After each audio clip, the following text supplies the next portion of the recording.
আমাদেরকে ব্যবহার করেছে।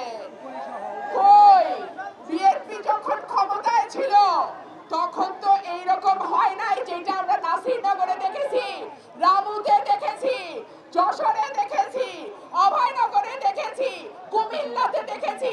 পূজা আসলেই একটা আতঙ্ক, কি জানি কি হয়, কি জানি কি হয়।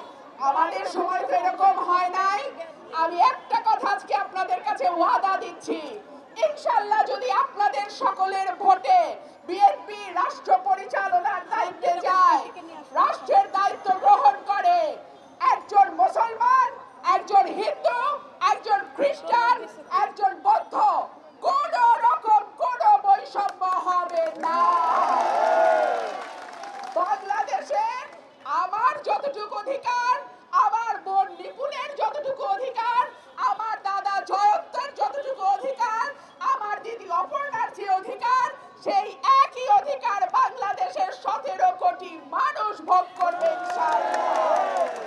ভাইরা, আপনারা কষ্ট করে আজকে এসেছেন, আমি আমার বক্তব্য আর দীর্ঘায়িত করব না, শুধু বলবো আগামীর বাংলাদেশ বিনির্মাণে আপনারা আমাদের হাতকে শক্তিশালী করবেন।